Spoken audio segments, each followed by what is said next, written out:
Hello दोस्तों, नमस्कार। Shweta blog में आप सभी का स्वागत है।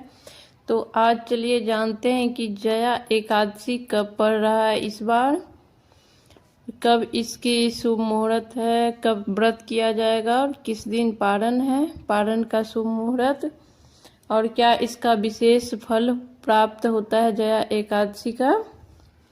तो एकादशी का व्रत जो है ना वो दशमी से स्टार्ट हो जाता है। दशमी तिथि को ही आपको नहाय खाय होती है। में ऐसी मान्यता है कि यह दिन पितरों को याद करने और उन्हें सम्मान देने के लिए होता है। और साथ ही इस दिन पितृदोष से बचने के कुछ विशेष उपाय किए जाते हैं, जिसमें सबसे बड़ा उपाय तुलसी की मंजरी वाला उपाय है।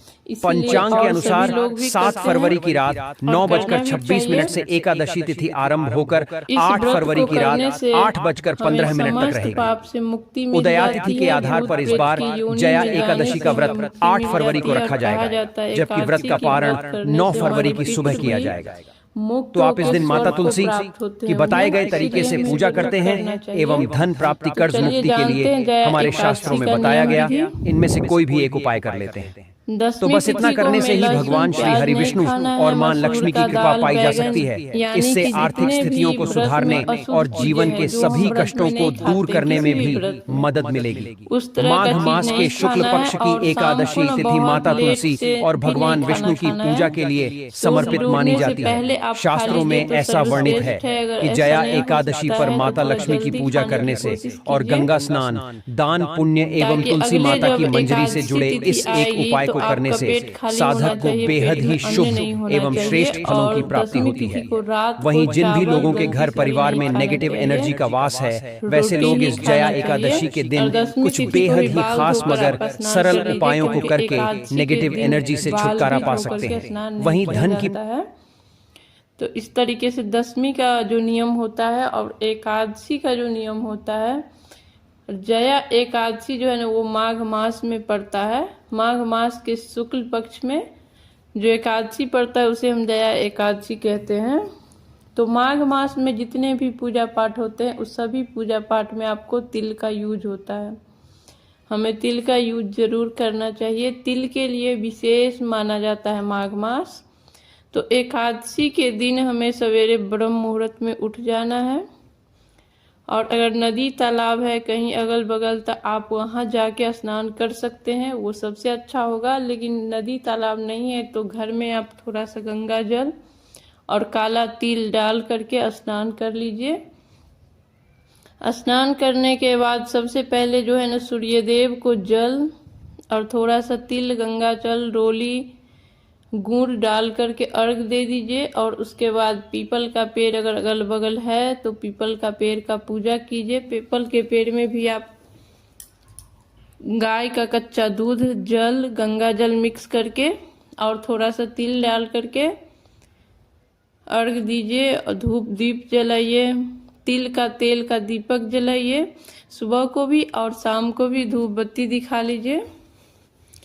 और तुलसी माता का भी पूजा किया जाता है, लेकिन तुलसी में नैवेद्य और जल नहीं चढ़ाया जाता है। में ऐसी मान्यता है कि यह दिन पितरों को याद करने और उन्हें सम्मान देने के लिए होता है। तुलसी में साथ ही इस दिन पितृदोष से बचने के कुछ विशेष उपाय किए जाते हैं, जिसमें सबसे बड़ा उपाय तुलसी की मंजरी वाला उपाय है। और अपने पंचांग के अनुसार 7 फरवरी की रात 9:26 से एकादशी तिथि आरंभ होकर 8 फरवरी की रात 8:15 तक रहेगी। तो हम उदया तिथि के आधार पर इस बार जया एकादशी का व्रत 8 फरवरी को रखा जाएगा, जबकि व्रत का पारण 9 फरवरी की सुबह किया जाएगा। अलग से चौकी लगा तो आप इस दिन माता तुलसी की बताए गए तरीके से पूजा करते हैं एवं धन प्राप्ति, कर्ज मुक्ति के लिए हमारे शास्त्रों में बताया गया इनमें से कोई भी एक उपाय कर लेते हैं। तो बस इतना करने से ही भगवान श्री हरि विष्णु और मां लक्ष्मी की कृपा पाई जा सकती है। इससे आर्थिक स्थितियों को सुधारने और जीवन के सभी कष्टों को दूर करने में भी मदद मिलेगी। माघ मास के शुक्ल पक्ष की एकादशी तिथि माता तुलसी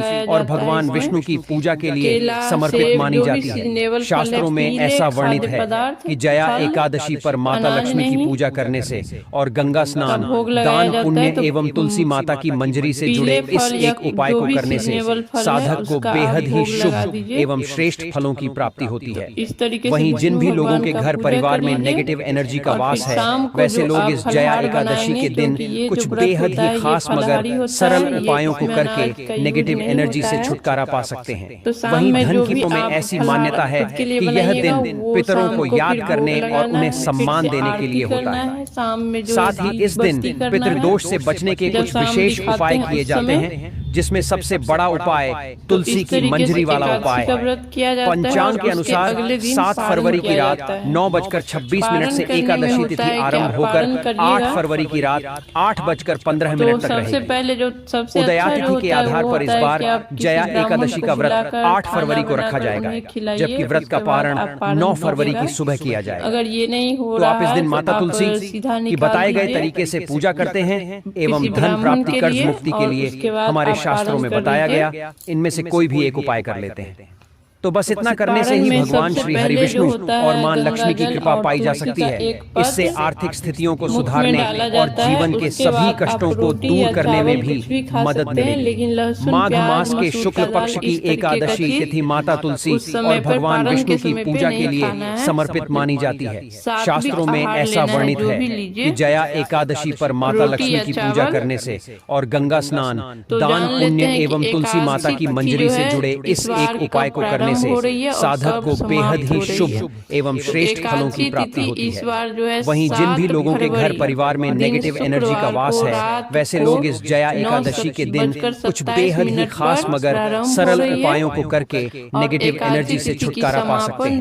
वहीं धन की में ऐसी मान्यता है कि यह दिन पितरों को याद करने और उन्हें सम्मान देने के लिए होता है। साथ ही इस दिन पितृदोष से बचने के कुछ विशेष उपाय किए जाते हैं, जिसमें सबसे बड़ा उपाय तुलसी की मंजरी वाला उपाय है। पंचांग के अनुसार 7 फरवरी की रात 9:26 से एकादशी तिथि आरंभ होकर 8 फरवरी की रात 8:15 तक रहेगी। उदया तिथि के आधार पर इस बार जया एकादशी का व्रत 8 फरवरी को रखा जाएगा, जबकि व्रत का पारण 9 फरवरी की सुबह किया जाएगा। तो आप इस दिन माता तुलसी की बताए गए तरीके से पूजा करते हैं एवं धन प्राप्ति, कर्ज मुक्ति के लिए हमारे शास्त्रों में बताया गया इनमें से कोई भी एक उपाय कर लीजिए। तो बस इतना करने से ही भगवान श्री हरि विष्णु और मां लक्ष्मी की कृपा पाई जा सकती है। इससे आर्थिक स्थितियों को सुधारने और जीवन के सभी कष्टों को दूर करने में भी मदद मिलेगी।